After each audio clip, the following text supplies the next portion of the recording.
മഴയുടെ കുഞ്ചലായി ഒഴുകുന്നൊരീണമോ ഇളവയിലും കൂടെയായി മനമുരുകും പോലെയോ.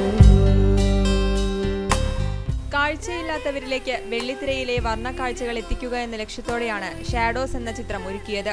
ടെക്നോപാർക്ക് ജീവനക്കാരനായ ശിവപ്രസാദാണ് ചിത്രത്തിന്റെ സംവിധായകൻ. അന്ധർക്ക് വേണ്ടി സൃഷ്ടിച്ചിട്ടുള്ള ഡിജിറ്റൽ ആക്സസിബിൾ ഇൻഫർമേഷൻ സിസ്റ്റം എന്ന സാങ്കേതികവിദ്യ ഉപയോഗിച്ചാണ് ചിത്രം നിർമ്മിച്ചിരിക്കുന്നത്. ഇന്ത്യയിൽ ഇതുവരെ ആരും ഇതിന് തയ്യാറായിട്ടില്ല. ഇറക്കിയതുകൊണ്ട് സാമ്പത്തിക ലാഭം ഇല്ല എന്നതുകൊണ്ടാണോ അറിയത്തില്ല, ഇതുവരെ അങ്ങനെ ആരും ഇറക്കിയിട്ടില്ല. പക്ഷേ US-ലൊക്കെ 60% സിനിമകൾ ഈ ഡെയ്സി ഡിവൈസിൽ ഇറങ്ങുന്നുണ്ട്. ഇന്ത്യയിൽ ആദ്യമായിട്ട് ഇറങ്ങുന്ന സിനിമയായിരിക്കും ഷാഡോസ്. സിനിമയുടെ തീം ഒരു 5 ആൾക്കാരുടെ ലൈഫാണ്. 2 എഞ്ചിനീയറിംഗ് സ്റ്റുഡൻസ്, 2 ടീച്ചേഴ്സ്, ഒരു ചെറിയ കുട്ടി.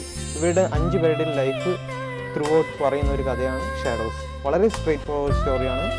അധികം എന്താ പറയുക, ചിന്തിക്കാനില്ല. അവർക്ക് തന്നെ പെട്ടെന്ന് മനസ്സിലാവുന്ന രീതിയിൽ ഒരു അവകാശവാദങ്ങളില്ലാത്ത ഒരു സിനിമയാണ്.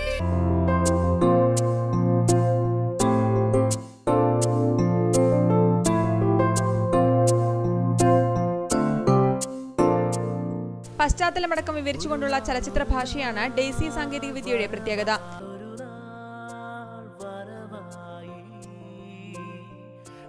രണ്ട് അന്ധരുൾപ്പെടെ 5 പേരുടെ ജീവിതത്തിലൂടെയാണ് ചിത്രം പുരോഗമിക്കുന്നത്. തലശ്ശേരിയിലാണ് സിനിമ ചിത്രീകരിച്ചത്. 1 മണിക്കൂർ 45 മിനിറ്റാണ് ചിത്രത്തിന്റെ ദൈർഘ്യം.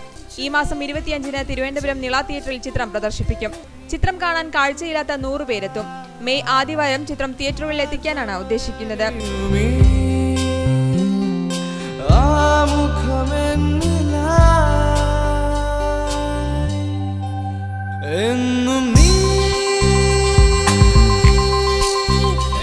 ജീവൻ ന്യൂസ്, തിരുവനന്തപുരം.